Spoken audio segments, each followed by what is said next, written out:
Lunch Money by Andrew Clements. Chapter 1. Talent. Gregg Kenton had heaps of talent. He was good at baseball and even better at soccer. He had a clear singing voice, and he also played the piano. He was a whiz at sketching and drawing, and he did well at school, reading, science, music, writing, art, math, gym, social studies, the whole deal. But as good as he was at all these things, Gregg's greatest talent had always been money. Gregg had never taken money lessons. He hadn't had a money tutor or gone to money camp. His talent with money was natural. He had always understood money.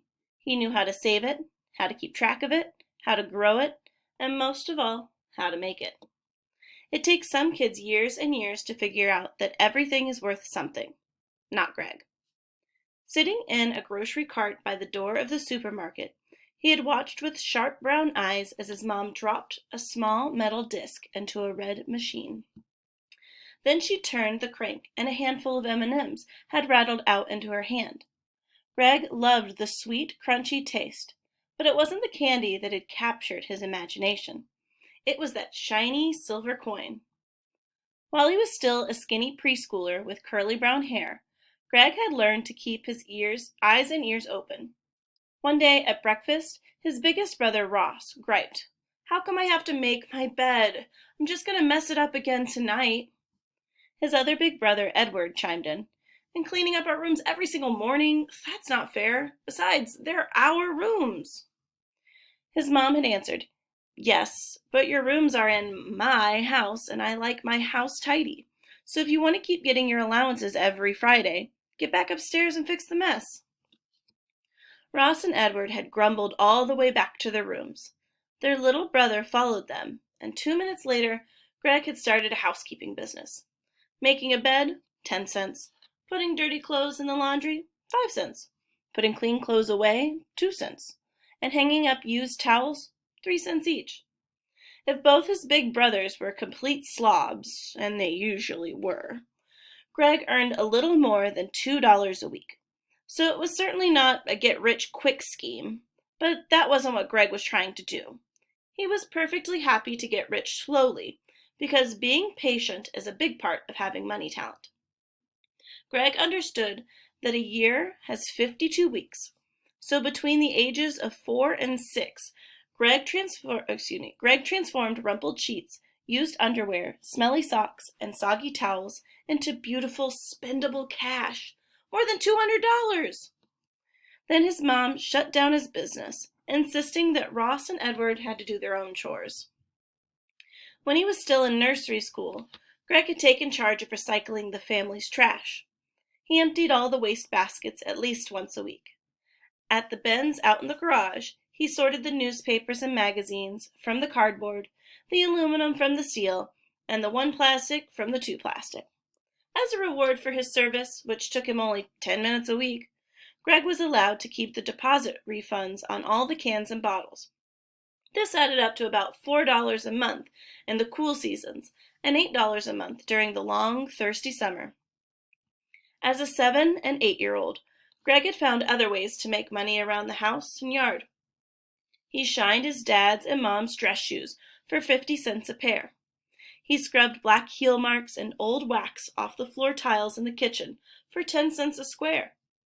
He dug dandelions out of the lawn at the rate of 4 for a nickel, and he picked Japanese beetles off the shrubs for a penny a bug. At first, Gregg enjoyed simply having the money he made. Cash was fun and interesting all by itself. He liked sorting and stacking the bills, singles, 5s, 10s, 20s, and even a few 50s he'd gotten from his grandparents for Christmas. He studied the faces of the famous presidents and Alexander Hamilton, too, who he discovered was never president, only the first Secretary of the Treasury of the United States. He looked at the engraving on the bills with a magnifying glass, studying the tiny face of Lincoln sitting there on his big square chair inside the Lincoln Memorial on the back of every $5 bill. Gregg found coins just as interesting. He loved making rolls of quarters, dimes, nickels, and pennies, stacks and stacks of them. And the golden Sacagawea dollar coins? He didn't put them into rolls. He had collected 27 of them, which he kept hidden in a sock in the bottom drawer of his dresser. Every once in a while, he'd spread them out on his bed and count them again. Gregg also became an amateur coin collector. It was exciting to come up with a mercury dime now and then, and he'd found a couple dozen of those gray pennies that had been made out of steel instead of copper during the Second World War.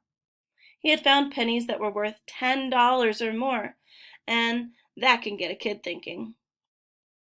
As nice as it was to have the money itself, Gregg quickly learned it was also fun to spend some now and then. He would spend it for something special, like his own professional quality soccer ball, or one of those huge aluminum flashlights with 6 batteries that could throw a beam of light all the way across the lake at his grandpa's cabin. He bought cool stuff that he really wanted, and mostly when it seemed too long a wait until his birthday or Christmas. He bought collectible baseball cards, and he had also bought a few Beanie Babies and then sold them for a nice profit. Sometimes he bought comic books, but only a few, and only ones that looked like they would become more valuable. Gregg loved comics, but he got to read all he wanted for free because his dad collected them.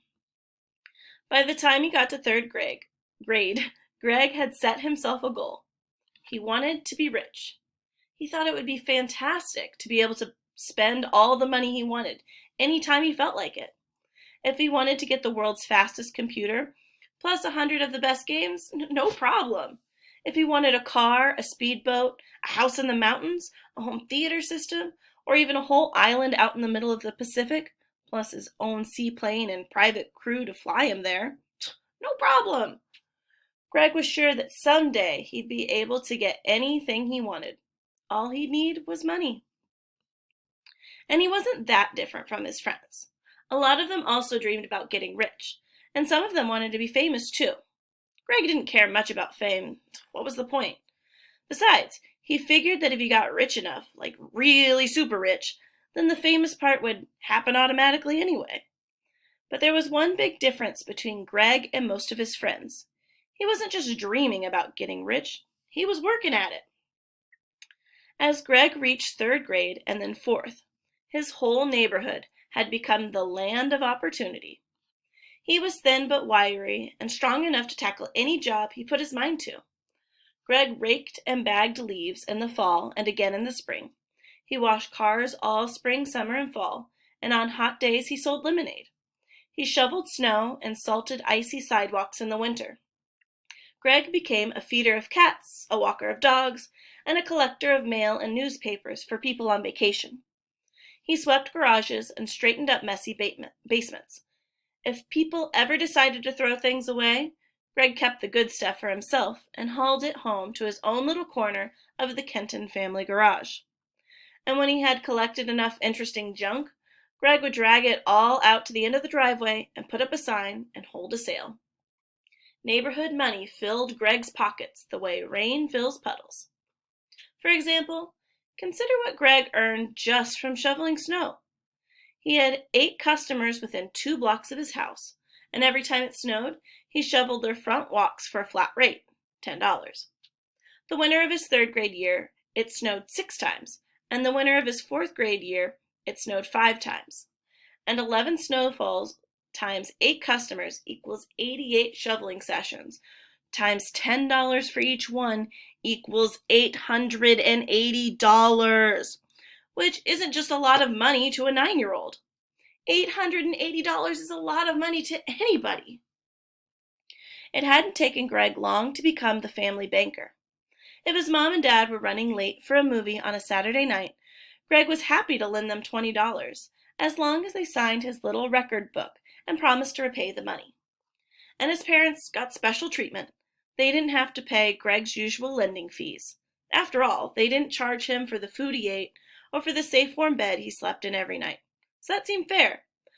But his 2 brothers had to pay the regular rates. If his older brother needed an extra $5 to get that new baseball glove in time to break it in before the Babe Ruth tryouts, Gregg was happy to lend him the money, as long as Edward signed the book and promised to pay back the $5 1 week later, plus a 50-cent fee. And Gregg got the old mitt as part of the deal. because a used baseball glove might be worth something at his next driveway sale. And if Ross just had to have the hot new CD the instant it arrived at the music store, he knew his little brother would be happy to help for a fee. Both Ross and Edward made fun of Gregg's money-making schemes. They called him Scrooge and Mr. Cashman and Old Moneybags, and some other nicknames too. Still, whenever they needed money, they knew they would always be welcome at the First Family Bank of Gregg. One Thursday, shortly after Gregg had finished 4th grade, his dad pulled a reference book off a shelf next to the computer in the family room. Along with the information he'd been looking for, he also found 12 $5 bills tucked between the pages. Only one person in the family could have owned that money, so at bedtime that night, he told Gregg he found it. Gregg sat straight up in bed. "You put it all back, right?" His dad said, "Absolutely. But how about we go to the bank on Saturday morning and open up a savings account? That's where your money belongs." Gregg looked at him suspiciously. "Why?" "Because your money will be safe at the bank, and it'll be there when you need it, like when you go to college." Gregg said, "But can I get my money out before then, like if I see something I need at a yard sale?" His dad nodded. "You're allowed to get your money any time you want, but if you take the money out of the bank, then the money won't grow." "Grow?" said Gregg. "You mean earn interest, right?" A little surprised, his dad had nodded and said, "Right, earn interest.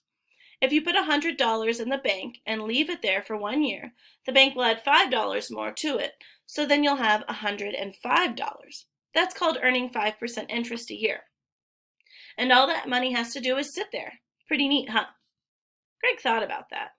"So my money just sits there?" His dad said, "Well, actually, the bank will probably lend your money to other people, and then those other people will pay the bank interest for being able to use it, just like the bank pays you that $5 of interest so that it can use your money." Gregg said, "And I only get $5 if I let the bank use my $100 for the whole year? That stinks, because if I spend $2 on lemon juice and sugar and paper cups, and if I sell 30 cups of lemonade this weekend, then in 1 weekend I'll make more money than the bank would pay me all year." "That's true," his dad said. "Making your own business investments is a way to earn more money faster, as long as you make good investments. But if you keep hiding your money around the house, it could get lost or stolen." "But what about your comic books?" Gregg asked.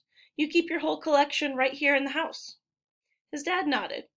"True, but I've got an insurance policy on them, and a special policy on the most valuable ones.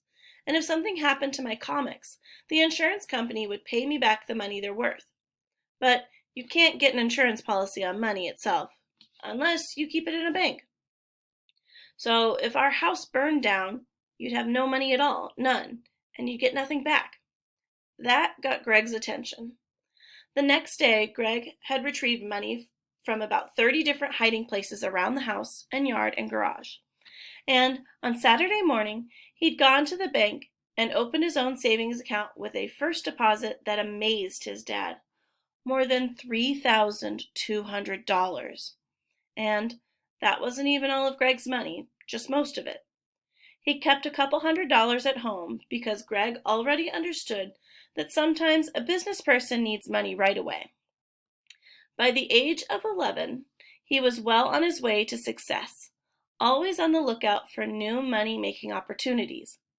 And then one day, Gregg Kenton made the greatest financial discovery of his young life.